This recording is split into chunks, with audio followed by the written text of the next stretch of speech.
काफ़ी लोग बताइए कि कैसा कंटेंट दे रहा हूँ। सब पे भारी पड़ूंगा, याद रखना, पूरे बिहार में सारे टीचर्स पे एक एक चीज़ को फ्री में दे रहा हूँ। बच्चों को कोई दिक्कत नहीं है। तो हर चैप्टर बहुत निचोड़ेंगे, क्वेश्चन आंसर के साथ सब चीज़ करेंगे। बिल्कुल रिलैक्स रहो और आराम से यहाँ से पढ़ाई करो, सब्सक्राइब करो। एक तो दोस्त को तो बता ही सकते हो। तो हम लोग करने वाले हैं आज धातु और अधातु। इस चैप्टर को पूरा निचोड़ के खा जाएंगे। बिल्कुल भी एक भी चीज़ इसमें नहीं छोड़ेंगे जहाँ से तुम्हारे बोर्ड एग्जाम में क्वेश्चन आते हैं। एक एक पॉइंट को इतने बेहतर तरीके से इस नोट्स में ढाल रखा है ना। एक बेसिकली नोट्स ही है, मान लो तुम्हारा ये टोटल बना सकते हो। कहीं ट्यूशन की जरूरत नहीं पड़ेगी आपको, याद रखना। 10 कक्षा के लिए हम लोग विज्ञान का अध्याय कर रहे हैं, जो कि तीसरा अध्याय है ना। महत्वपूर्ण नोट्स है ये। धातु अधातु तुम्हारा तीसरा चैप्टर है। इंग्लिश में जानोगे मेटल एंड नॉन मेटल इसको बोलते हैं। क्या बोलते हैं मेरे भाई? मेटल एंड नॉन मेटल, याद रखना, ठीक है। चलो, धातु और अधातु इसके बारे में पूरे डिटेल में पढ़ेंगे। कुछ महत्वपूर्ण बिंदु हैं, यानी कि इंपॉर्टेंट पॉइंट इसको इंग्लिश में बोलते हैं। तो महत्वपूर्ण बिंदु शुद्ध हिंदी पढ़ाऊंगा, टेंशन मत लो। धातुओं के भौतिक गुण धर्म होते हैं, जिसे मैं आपको दिखा देता हूँ, है ना। क्लियर, सारी चीज़ें हो गई जितना हमने अभी आपको बताया। तो धातुओं के भौतिक गुण को हम आपको समझा रहे हैं। इसमें हमें क्या जानना है? अधातुओं के भौतिक गुणधर्म, अधातुओं के रासायनिक गुणधर्म, धातु एवं अधातु कैसे अभिक्रिया करती है, आयनिक यौगिक होता क्या है, उभयधर्मी ऑक्साइड, है ना, यश लेपन, सक्रिय श्रेणी, इन सब चीज़ों के बारे में बहुत बारीकी से हम लोग पढ़ेंगे, जो कि इंपॉर्टेंट पॉइंट है। यानी कि पूरे चैप्टर में सारी चीज़ें हम लोग निचोड़ने वाले हैं, याद रखना, ठीक है। तो मैं आपको एक बार वन शॉट दे देता हूँ कि पूरे चैप्टर में आपको क्या क्या पढ़नी है, जो कि तुम्हारे टॉपिक्स हैं। कुछ अपवाद हैं। अपवाद में क्या मेरे भैया आपको पढ़ना है कि मरकरी धातु अपवाद है ना, जिसको हम पारा बोलते हैं, जिसके कमरे के ताप पर द्रव्य अवस्था में ये पाया जाता है। कमरे के ताप में ये किस अवस्था में पाया जाता है? द्रव्य के अवस्था में, समझ रहे हो? द्रव्य, लिक्विड। अरे मेरे भाई क्या तुम सब यार। चलो कोई नहीं, एक एक चीज़ को बहुत बारीकी से करेंगे। और दूसरा पॉइंट है, ध्यान से देखो कि धातुएं सामान्यतः कठोर होती हैं, लेकिन सोडियम पोटेशियम धातुएं मुलायम होती हैं। इन्हें चाकू से काटा जा सकता है। आपने पहला पॉइंट तो देखा। पहला पॉइंट हमने आपको क्या बताया कुछ इंपॉर्टेंट पॉइंट के अंदर में, कि अपवाद में मरकरी धातु जो होती है कमरे के ताप पर द्रव्य अवस्था में पाया जाता है, ठीक है। चलो दूसरा पॉइंट इसके देख लो, ध्यान से देख लो, ठीक है। धातुएं सामान्यतः कठोर होती हैं, लेकिन सोडियम पोटेशियम धातु मुलायम होती है। याद रखना, कठोर होती हैं जो धातु होती है ना, सामान्यतः कठोर होती हैं, लेकिन सोडियम पोटेशियम जो धातु होता है वो क्या होता है? मुलायम होता है। इन्हें चाकू से काटा जा सकता है। तो याद रखना, एक सोडियम और एक पोटेशियम, एक सोडियम है ना और एक मेरे भाई पोटेशियम, इन दोनों को चाकू से हम लोग काट सकते हैं। घरवा में चाकू जो है आपके, इससे आप अच्छे तरीके से काट सकते हो। क्लियर है ना। तीसरा पॉइंट देख लो, गैलियम और सीजियम का गलनांक बहुत कम होता है, यानी कि गलता है बहुत कम, या जो हथेली पर रखने पर पिघलने लगती है ना। तो गलनांक कम होता है, जैसे ही रखोगे ना तो मतलब गलना स्टार्ट हो जाएगा, पिघलने लगता है ये, ठीक है। तो हिमांक कम होता है, इसका गलनांक जो होता है वो कम होता है, हथेली पर रखते ही गलने लगता है। कौची कौची मेरे भाई? गैलियम और सीजियम, अच्छे से याद रख लेना, ठीक है। और इसके चौथा पॉइंट है, लेड तथा मरकरी उष्मा के कुचालक होते हैं। सुचालक नहीं, कुचालक, याद रखना। लेड और मरकरी, लेड और मरकरी ऑब्जेक्टिव में पूछता है क्या होते हैं, तो कुचालक होते हैं, है ना, याद रखना, लेड और मरकरी। और कुचालक का अगर कह दे कि दो गो उदाहरण दीजिए, तो आप क्या दोगे? लेड दोगे और मरकरी दोगे। किसका? कुचालक का। याद हो गया? अरे याद करो, हुआ। चलो आगे अब हम जानेंगे मोस्ट इंपोर्टेंट टॉपिक, जो धातु के गुण के बारे में, है ना। धातु के भौतिक गुण के बारे में हम लोग जानने वाले हैं। तो कुछ मैं आपको गुण बताता हूँ, आप 4 कम से कम याद रखना। इसके गुण को इंग्लिश में हम क्या बोलते हैं मेरे भाई? प्रॉपर्टीज।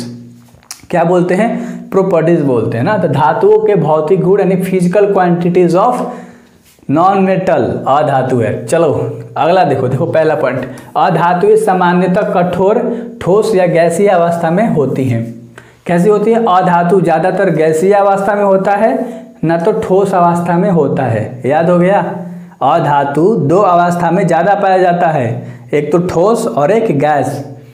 चलो बहुत बढ़िया। दूसरा पॉइंट याद कर लो, याद करते हुए चलना, क्योंकि ऑब्जेक्टिव का मामला है। ऑब्जेक्टिव मैं इस चैप्टर से 40 कराऊंगा, टेंशन मत लो। अधातुएं में चमक नहीं होती है ना। क्या नहीं होती है? चमक, यानी कि जितने भी नॉन मेटल होते हैं अधातु चमकते नहीं है। क्लियर है ना। अगला पॉइंट, अधातुओं को पीटने पर ये चूर हो जाती है ना, चूर चूर हो जाती है, यानी कि दो कहने का मतलब ये चूर चूर हो जाती है। इनका यह गुण भंगुरता कहलाता है। क्या कहलाता है? भंगुरता।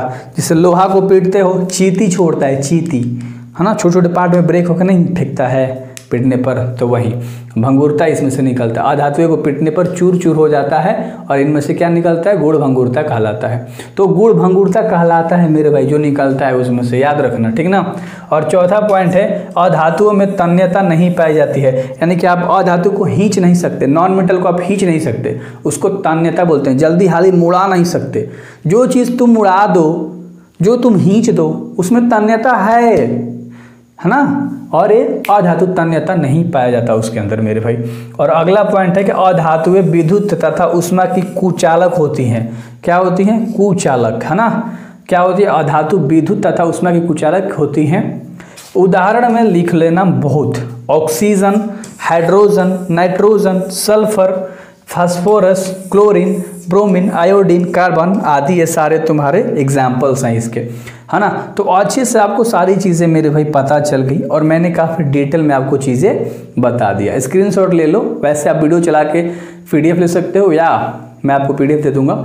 ऐप में मैं आपके लिए सिर्फ 99 रुपये का बैचवा बना देता हूँ। ध्यान से देखो, साइंस का 99 रुपये का बना देता हूँ, है ना। कितने का? 99 रुपये का मात्र साइंस का बना देता हूँ। अगर आपको लेना हो तो ऐप में जाना, डिस्क्रिप्शन में आपको लिंक मिल जाएगा। 10th क्लास की साइंस वाले पे जाना, मात्र 99 रुपये में तुम पूरा साइंस पढ़ लोगे। क्वेश्चंस और ऑब्जेक्टिव, PDF, नोट्स, हर चीज़ मिलेगा, मात्र 99 रुपया, है ना। चलो, वो तो ले ही लोगे, पापा से बोलोगे चाहे भैया से बोलोगे, मात्र 99 रुपये में 1 साल साइंस पढ़ लेंगे। चलो, तो क्लियर है, ले देंगे वो लोग, कोई दिक्कत नहीं है भाई। धातुओं के रासायनिक गुणधर्म यानी प्रॉपर्टीज ऑफ, देखो यहाँ पर रासायनिक केमिकल प्रॉपर्टीज की बात कर रहा है। रासायनिक chemical properties of metal, English भी बताता हूँ मैं, टेंशन मत लो, CBSE बोर्ड वाले को पढ़ाता हूँ। तो मेरे भाई एक्सपीरियंस लेवल है, 11th 12th को भी पढ़ाता हूँ, तो बिलीव रखो, आराम से यहाँ से पढ़ो, सब्सक्राइब कर लो, सारे कंटेंट आपको दे दूंगा। देखो, इसमें सबसे पहला प्रॉपर्टीज हम लोग पढ़ेंगे, वायु के साथ अभिक्रिया, यानी कि जो धातु है अगर वायु के साथ, हवा के साथ अभिक्रिया करेगा तो क्या होगा मेरे भाई, सुनाई दे रहा है ना। चलो देखो, लगभग सभी धातुएं ऑक्सीजन के साथ मिलकर धातु ऑक्साइड बनाती हैं। क्या बनाती हैं? धातु ऑक्साइड बनाती हैं। ऑब्जेक्टिव में पूछ देगा कि बताओ जो धातु है वायु के साथ मिलकर क्या बनाता है, तो धातु ऑक्साइड बनाता है। क्या बनाता है? धातु ऑक्साइड बनाता है। चलो देखो, धातु और ऑक्सीजन दोनों अगर मिलेगा तो धातु ऑक्साइड बनेगा। एग्जाम्पल, जैसे मान लो तुम्हारा Cu, कॉपर क्या है तुम्हारा मेरे भाई? धातु है। ऑक्सीजन क्या है तुम्हारा? बताओ। देखो, धातु का और ऑक्सीजन ले लिया, ये दोनों जो मिलेगा मेरे भाई, क्या होगा? मिलेगा तो 2CuO बना देगा, जो कि ये क्या कहलाता है? धातु ऑक्साइड कहलाता है। चलो, जिसको हम कॉपर यहाँ है, ये तुम्हारा ऑक्सीजन हो गया, तो क्या बना दिया? कॉपर ऑक्साइड बना दिया। क्लियर ना। एक और एग्जाम्पल है, देख लो ध्यान से, याद कर लेना, 2 एग्जाम्पल कम से कम, वैसे मैंने 3 एग्जाम्पल्स इसमें ले रखे हैं। और अगला है, देखो, एल्युमिनियम लिया है, ऑक्सीजन तुम्हें पता है, क्या बना देगा? एल्युमिनियम ऑक्साइड बना देगा। क्लियर है ना। नीचे सबका नाम लिख रखा है मेरे भाई, क्यों टेंशन लेते हो। यहाँ पर मैग्नीशियम है, ऑक्सीजन के साथ अभिक्रिया करा, क्या बना दिया? मैग्नीशियम ऑक्साइड बना दिया। ठीक है, क्लियर है ना। ये इसका लिखा हुआ है, ये इसका लिखा हुआ है। तो उम्मीद करता हूँ मज़ा आ रहा होगा कि हाँ भैया सब समझ में आता है। भैया ट्राई करो 1 से 30 तक आप एलिमेंट नेम याद रख लो ना यार, पीरियोडिक टेबल में से hydrogen, helium, lithium, beryllium, boron, carbon, nitrogen, oxygen, fluorine, फ्यूनियम, इस तरह से 30 तक करके मैं बोल दूंगा पूरे पीरियोडिक टेबल को वैसे आपको भी याद रखना है। ठीक है, चलो। उभयधर्मी ऑक्साइड, उभयधर्मी ऑक्साइड क्या होता है मेरे भाई? ध्यान से देखना है, जो कोई छोटा सा भी हिस्सा है तुम्हारे धातु के अंदर, याद रखना, ठीक ना। चलो, वे ऑक्साइड जो अम्ल तथा क्षार दोनों से अभिक्रिया करते हैं। किसके साथ? अम्ल के साथ भी और क्षार के साथ भी अभिक्रिया करता है, जिसको उभयधर्मी बोलते हैं। और लवण तथा जल बनाते हैं। क्या बना देता है? लवण और जल बनाता है। देखो, अम्ल तथा क्षार के साथ तो अभिक्रिया करता है, लेकिन बनाता क्या है? लवण बनाता है और जल बनाता है। एग्जाम्पल में यहाँ सारी चीज़ें, उसी को हम लोग तो बोलते हैं उभयधर्मी ऑक्साइड। याद रख लेना, अच्छे से याद हो गया होगा। मैं तोड़ के चीज़ें समझा देता हूँ, रटना आपका काम है, समझाना मेरा काम है। अगर चीज़ें समझ में आ गई, ट्यूनिंग अच्छा बैठा हम लोगों का, तो आप बेहतर कर पाओगे। देखो, एल्युमिनियम ऑक्साइड मेरे भाई, है ना, उदाहरण में देखो, जिससे कि यहाँ पर मैंने धातु ले लिया है, एक धातु ऑक्साइड है, ये अम्ल है तुम्हारा, ये लवण है तुम्हारा और ये जल है तुम्हारा।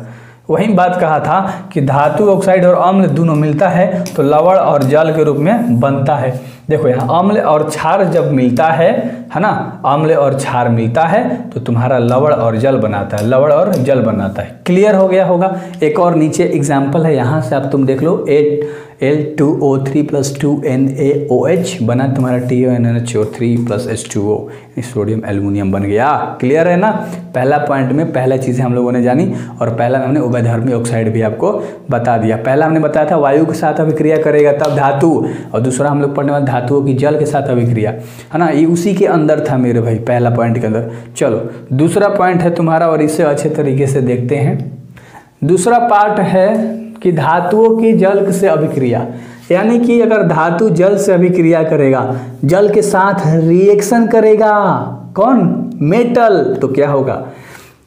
सामान्यतः धातु जल से अभिक्रिया करके धातु ऑक्साइड तथा हाइड्रोजन गैस उत्पन्न करते हैं। क्या करते हैं, देखो जल के साथ अगर अभिक्रिया करेगा मेरे भाई तो धातु ऑक्साइड और हाइड्रोजन गैस उत्पन्न करेगा, निकालेगा, बनाएगा ना।